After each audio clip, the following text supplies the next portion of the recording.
云哥，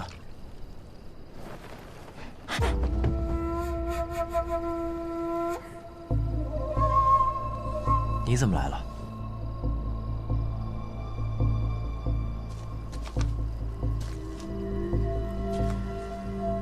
我不是说了晚上见吗？我不是也说了，我晚上没空吗？还有，你怎么知道我在这儿？你和叶云情同手足。 你若回天启，要做的第一件事，定是来看望他。这些事情都是师父告诉你的。你现在可以相信了吧？我真的是受如仙之托来帮你的。你还有别的要求吗？听说你酿的酒很好喝，我教你内功，你送我美酒，如何？一言为定。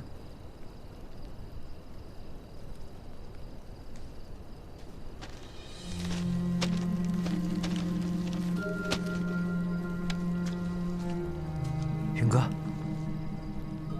走了。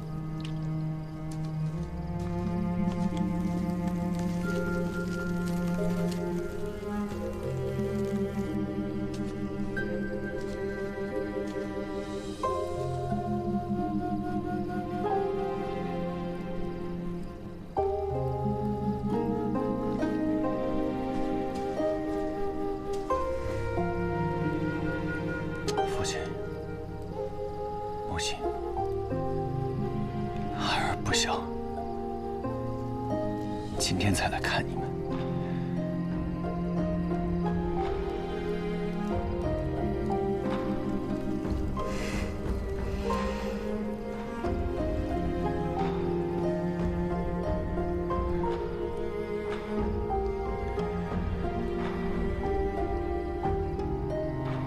我从前跟你们说。 我不想做大将军，我想做一个自在江湖的剑客。如今，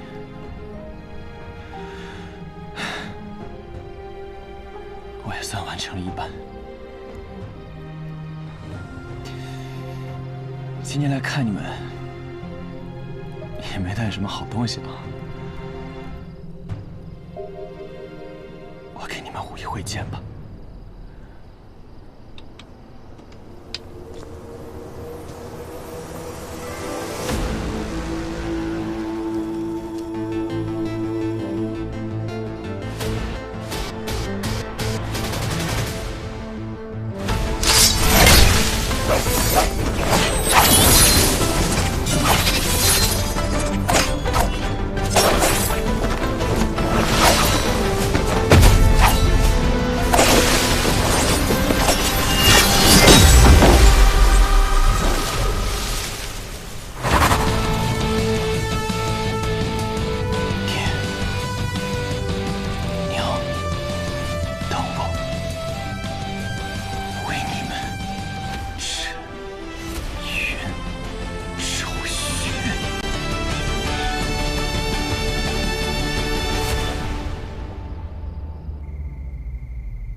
来吧，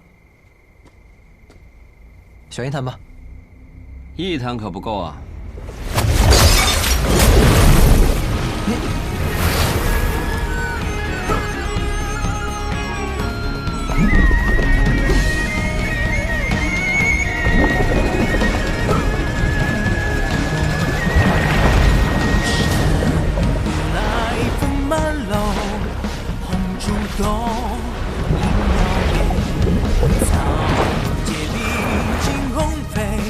下昏昏，人间困局，嘲笑歌戏，倦狂一心不羁，年少快意，谁能把余愁留在风里？这是你马上要学的内功，名字叫落花流水。落花流水。心如枯燥苍烂，终究一生一人执念不退还。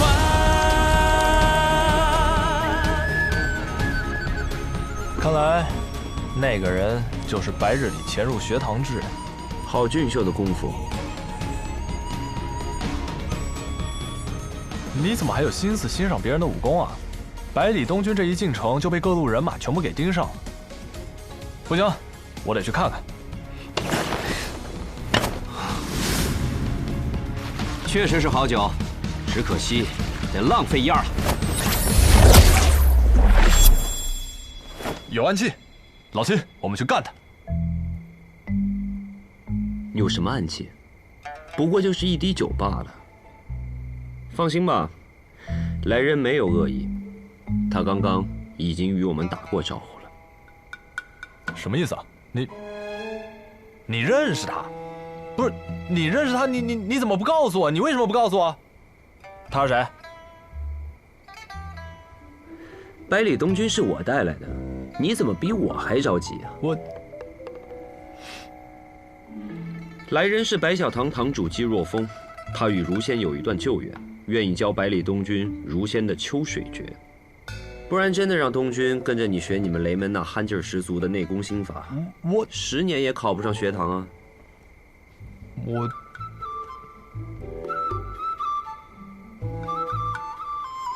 我憨吗？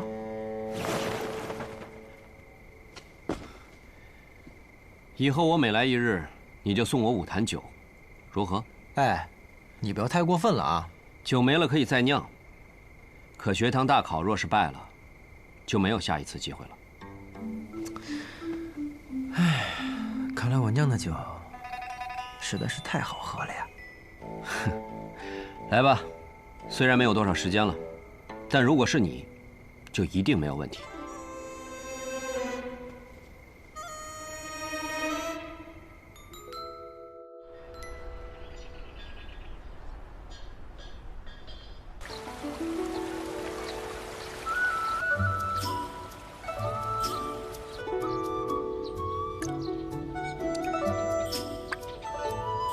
公子，还有3日便是出试了，不知此次出试考题可有眉目啊？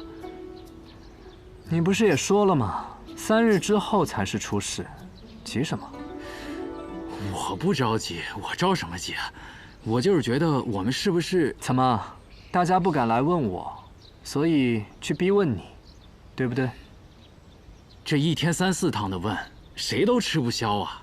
往年出试考题，那都是提前7日便会放出一些风声，难道这次你真的要等到最后1日再公布啊？最后1日公布，不才是正常的吗？怎么，学堂现在都这么厚脸皮了？提前泄露考题，已经成了不成文的规定。哎呀，6月呀，这初试又决定不了最终的结果，初试完了还有一个中试。中试可是几10年不变的1队打1队，这才是真正考究实力的地方。初试嘛，不过就是让各家公子拿个好兆头回家去的。别这么较真，6月。琢磨公子说的对，更何况以6月公子的才学，就算是提前告诉大家考题，没有点真材实料，也是不行的。就是，废话那么多干什么？还下不下？哎，不下了，反正我也下不赢你。我就说嘛，今天怎么突然之间跑来找我下棋，自取其辱？原来你也是来套题的。嗨，那我不是带来一个备考的兄弟吗？再说了，往年出试的题目，我10几天前我都能知道。谁让这次主考官是你啊？哎，挺好，特别好，所以我这不亲自登门拜访了吗？那我若非要最后一天公布呢？那行，看来以后每一年的主考官都会是你喽。你威胁我？对，我就威胁你，怎么着？你也知道我这个人嘴巴特别碎，我就每天跑到师傅那儿去吹耳边风，我就告诉他，哎呀，柳月当主考官特别好，让他给你做主考官吧。他听烦了，他就会同意了，你就年复一年，一年又一年的做主考官，一年再一年。算我怕你了。嘿嘿。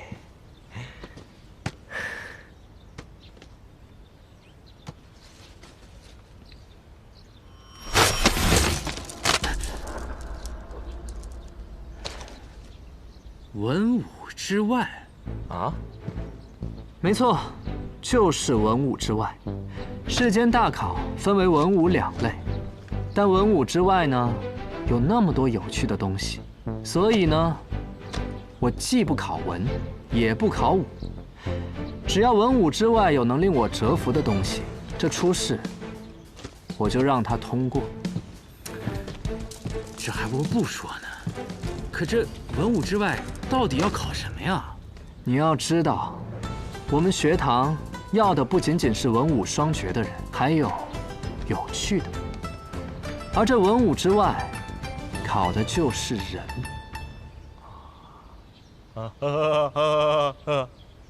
哎呀，柳月呀，柳月，你这可是给我开了个后门啊！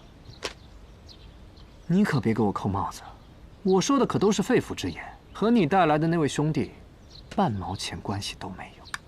懂。哎，对啊，你说那位小公子最近怎么样？我也不知道。话说，我也好几天没见着他了。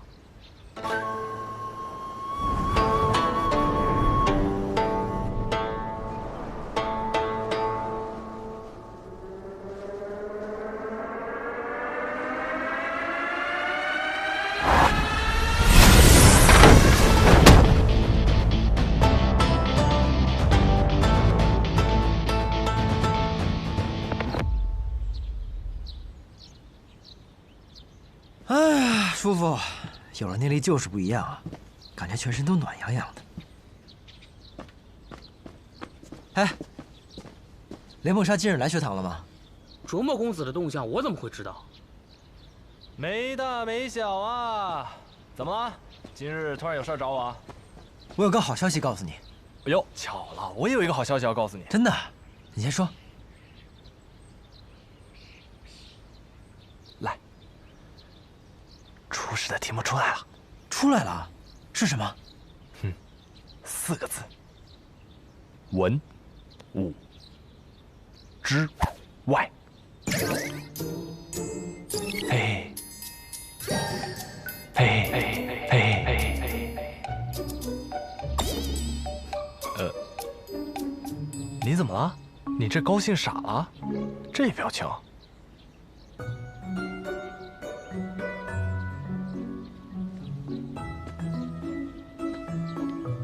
不是，那你文不成武不就的，这文武之外真挺好的。文武之外？我练了这么多天武功，你告诉我文武之外？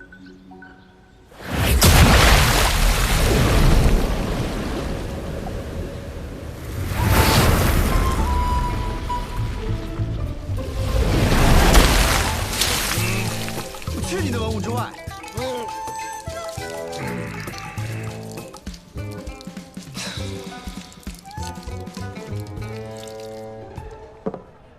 真是奇了怪了，文武之外，不考文也不考武，那这算什么考试啊？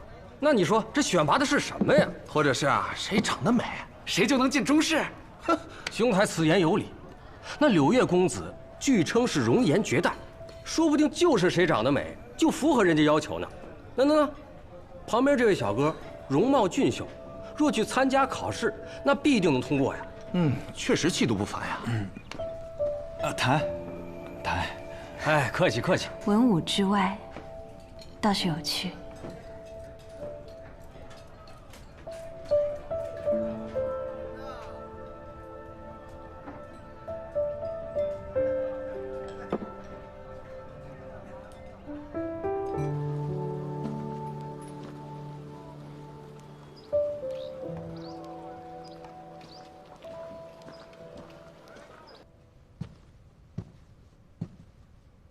这位小姐，冬日要到了，本店新进了一批布料。老板，帮我做套衣服，很急，我3日内就要。好。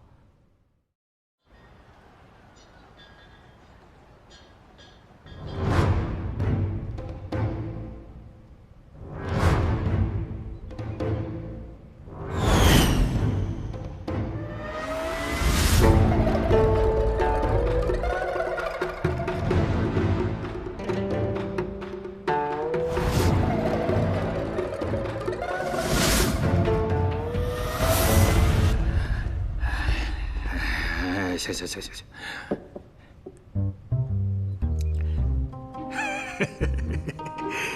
六月公子啊，特立独行啊！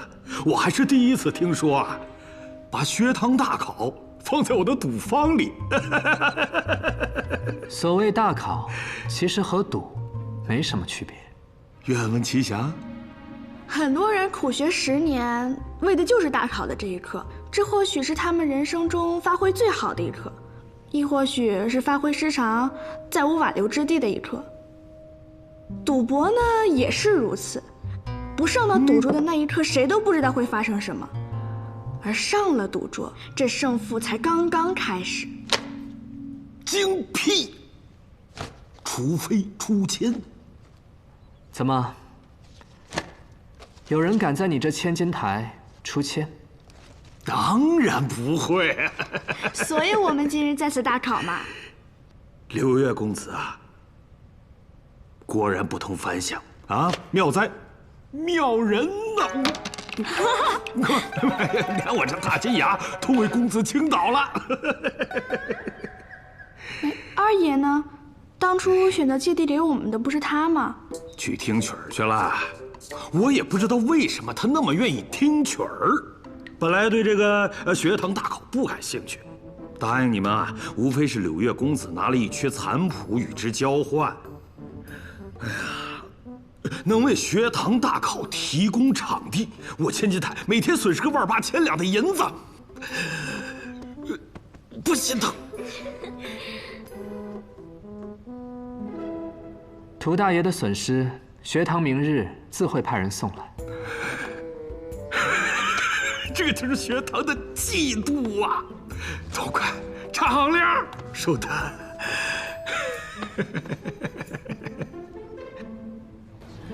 加油！加油！加油！加油！加油！加油！加油！加油！可以了！加油！哎呦！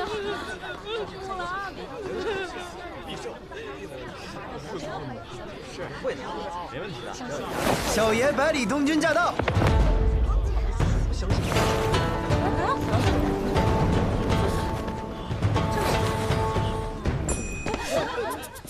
又喝多了？谁喝？你是那个剑林的高手，你叫叶鼎之。哦，对，叶鼎之。那天我是喝多了，不过我记得你剑术不错，人还挺有趣的。本来我还想跟你交个朋友呢，结果没来得及说话，就被我舅舅给带走了。现在想也不迟啊。成，你也是来参加学堂大考的？自然。参考学员即刻入场。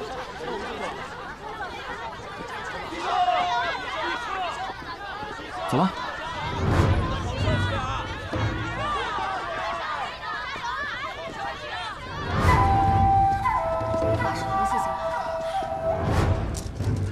我这次得骑车了。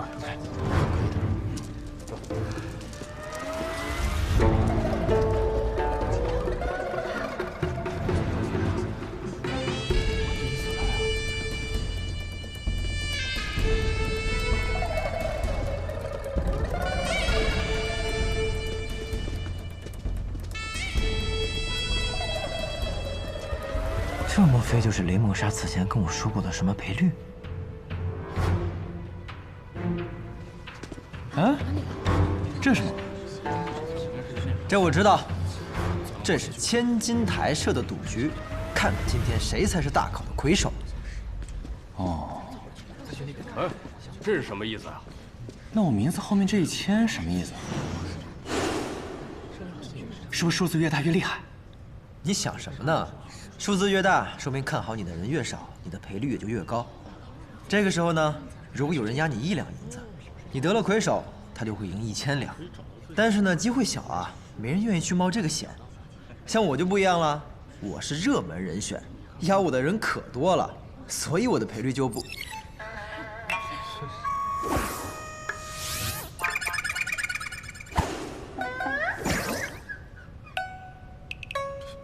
然也是1000。连个外院学生丢的桃子都接不住的人，赔率不是1000，还能是多少啊？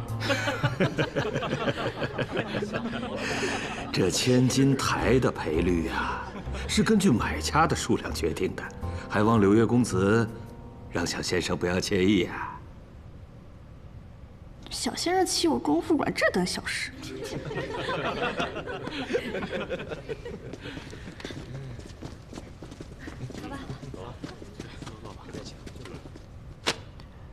开始吧。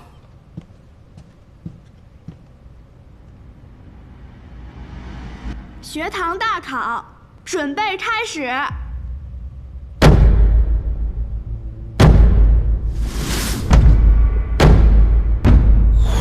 所谓文武之外，便是请诸位在文和武之外展露一下自己在其他方面令人惊艳的特长。时间为6个时辰，在这6个时辰内，如果有人觉得自己可以交卷了，告诉我们你要展露的是什么，我们呢便会派出相应的考官来进行考验。若通过了考验，即可进入中试。每位考生都配有1名助考士，诸位可以让自己的助考士去千金台外取展示才艺所需要的东西，可有异议？大家不是都已经知道了吗？还问我们有没有异议？若说有异议，还有用吗？这傻小子，没有用。开考吧。开场。倒有些5时3刻即刻行刑的意思。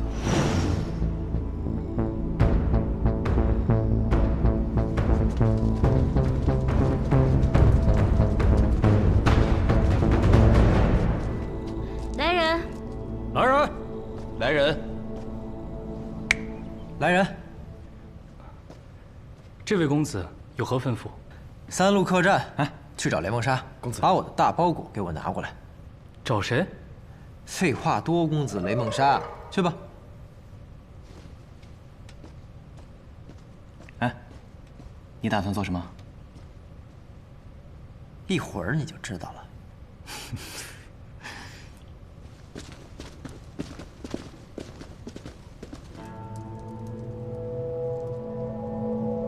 王爷，助考师都已经出发了。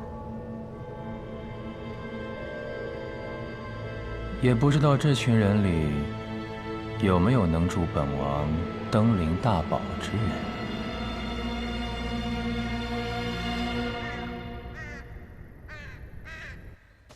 今日学堂大考。是陛下。百里洛尘的孙子百里东君也在参考人之里。他怎么也在天启城？是九皇子殿下把他带回天启城的。是不是九皇子殿下也？唉，你把老九想得太复杂了。姑的这个儿子，姑自己知道，他把百里东君带到天启，很可能只是因为欣赏他罢了。他不会与那小子为难的。相反，百里东君若是有事，他会豁出性命去救他。姑倒是有些好奇了，一直听闻百里洛尘那个独孙是有名的纨绔，却没想到突然有一天，他学会了西楚剑歌，又不知为何得到了老九的青眼。陛下似乎很欣赏九皇子殿下。多嘴了。奴才惶恐。学堂大考还有哪位皇子去了？亲王殿下也去了。老二啊，罢了，小崽子们的游戏还不值得孤费心呢。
考官，我要交卷。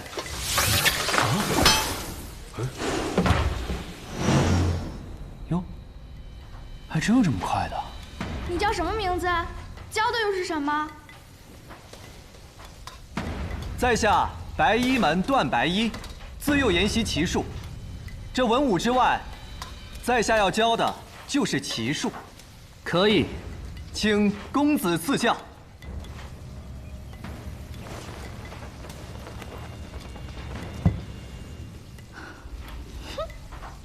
你和我像。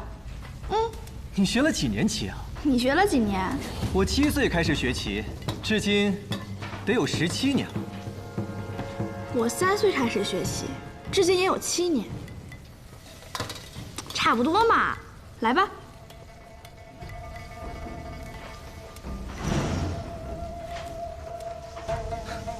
我执黑不办，你先请。好。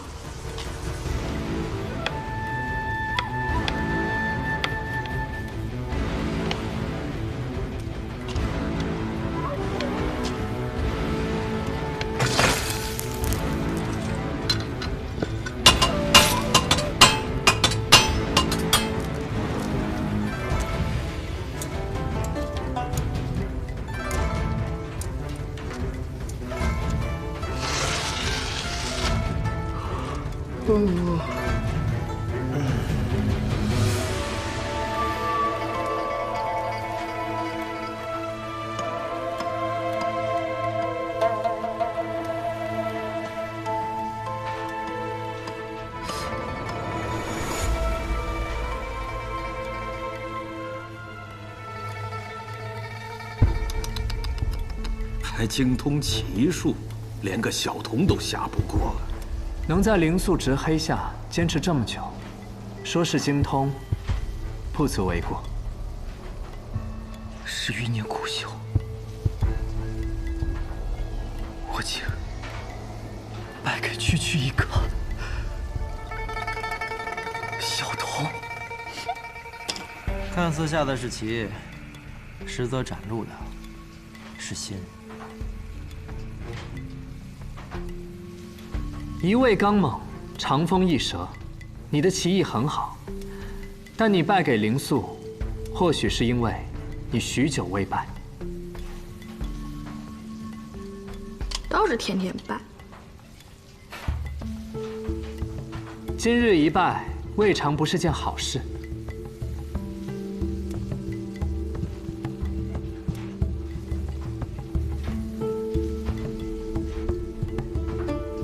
段白衣，记下了。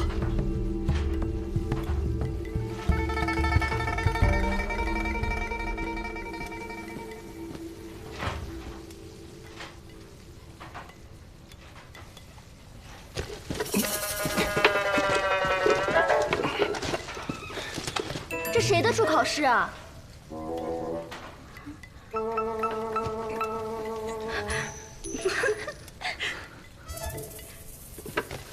这谁的助考室啊？是准备在初试上表演睡觉吗？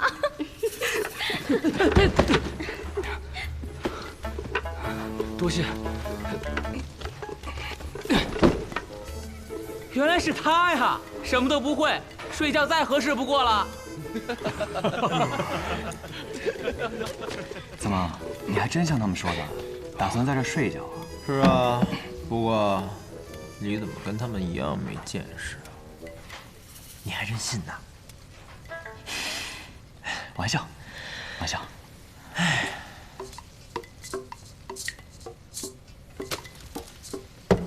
哎，你准备的东西呢？来了。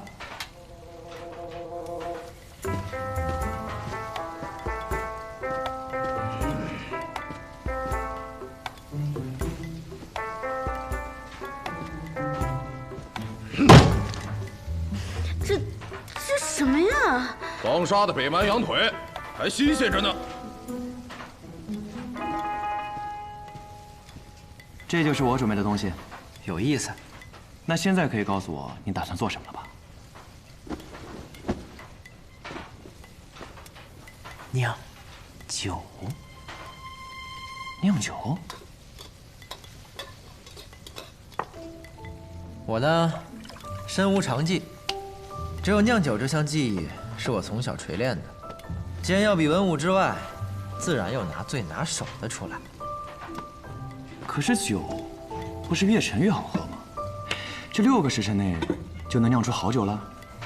这你就不懂了吧？陈酒有陈酒的酿法，新酒也有新酒的酿法。这世间酒有千种，各有一味，也并非越陈就越好，而是要看你能不能喝到自己喜欢的。别光看我呀，你那羊腿还在桌子上休息呢。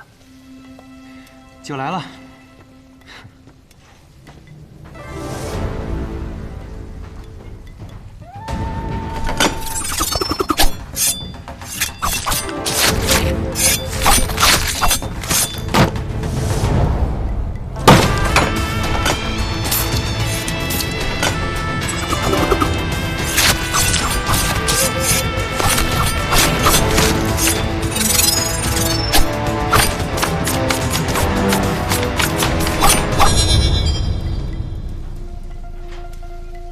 此人不错。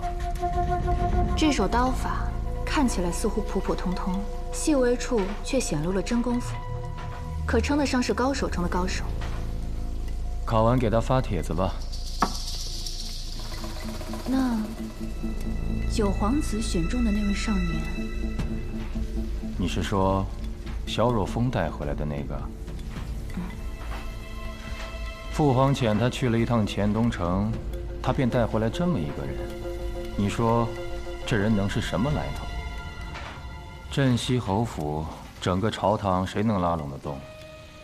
更何况这镇西侯是本王登临大宝的最大绊脚石。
嚯，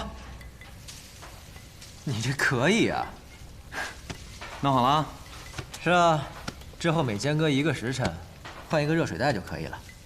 这可是我的独门秘籍。等我的羊肉烤熟了，咱俩的晚饭就有着落了。羊肉配酒，越过越有。那就要看你的羊肉好不好吃了。唉，不过你说的倒也对，估计咱们2个只能赶个末尾喽。这前排和末尾有什么意义呢？总之能进就是了。谁说没有意义？第一就是第一。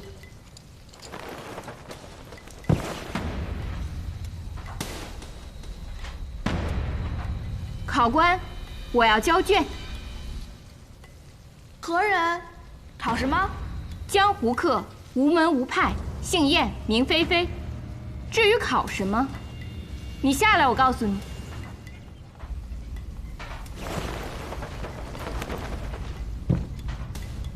考什么？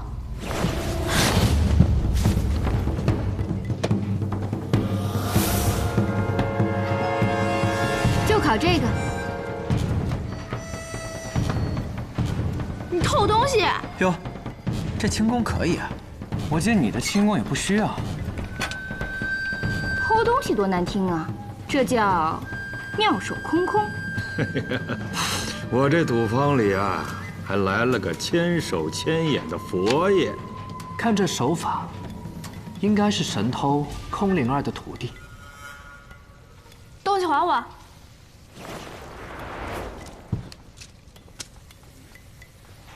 敢问这位童子，我这可算是过了初试。既然你要展露的是这手妙手空空之术，那么我便不是你的考官。三秦，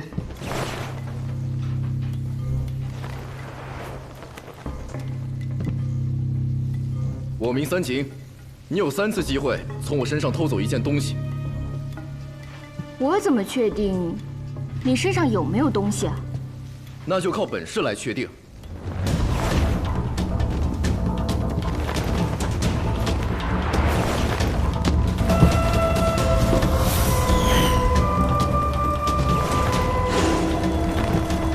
这是轻功，3步追缠。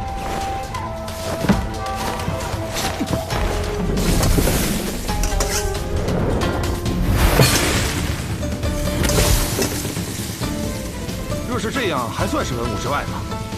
轻功算不算武功？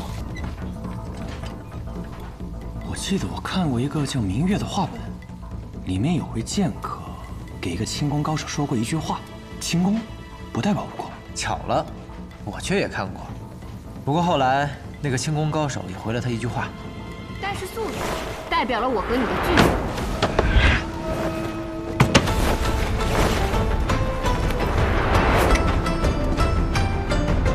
三飞燕。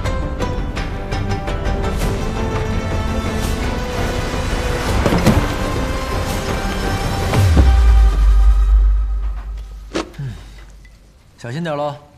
抱歉，抱歉。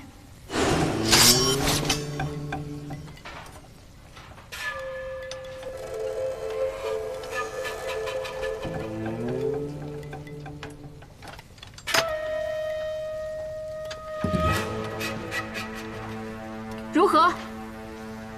考生燕菲菲通过初试。多谢。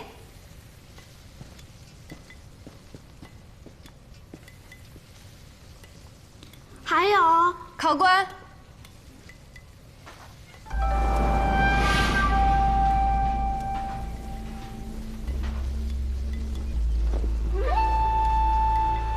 我也要交卷。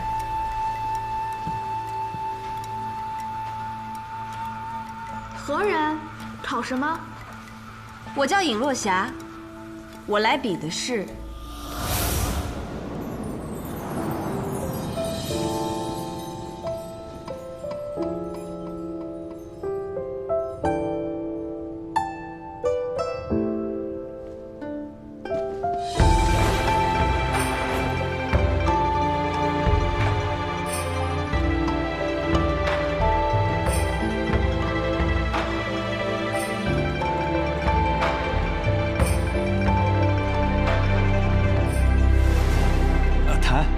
客气客气。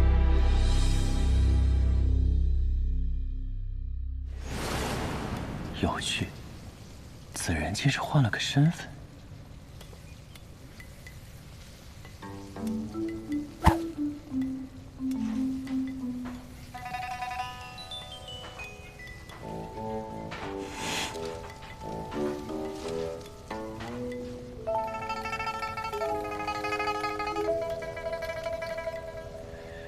怎么，这么好看吗？看傻了都。不是，我怎么看他的眼睛那么眼熟？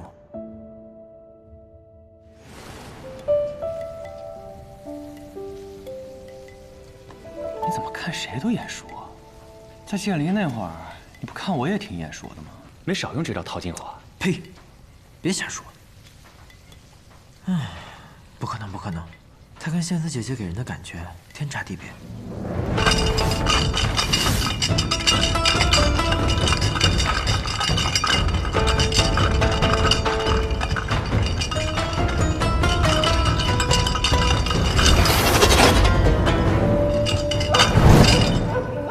毒。